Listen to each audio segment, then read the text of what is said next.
ওয়া রাহমাতুল্লাহ। আমি এমন একটা মসজিদের সামনে দাঁড়াই আছি, আমার পরম সৌভাগ্য আলহামদুলিল্লাহ। মসজিদ আল কিবলাতাইন, দুই কিবলার মসজিদ বলা হয়।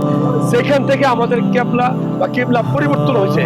আমাদের আগে মুসলমানেরা হিজরি সাল তৃতীয় তৃতীয় হিজরি সালের 15 শাবান জোহরের আগ পর্যন্ত মানুষ নামাজ পড়তো বাইতুল মুকাদ্দাস মসজিদের দিকে, আর এখন নামাজ পড়ে আমাদের বর্তমানে কাবা ঘর হেরাম শরীফের দিকে।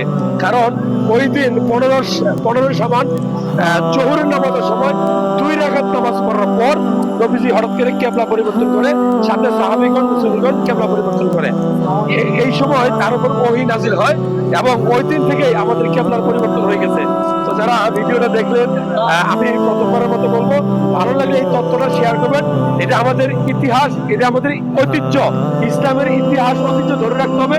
শেয়ার করে আরেকজনকে দেখার সুযোগ করে দেবেন। আসসালামু আলাইকুম ওয়া রাহমাতুল্লাহ।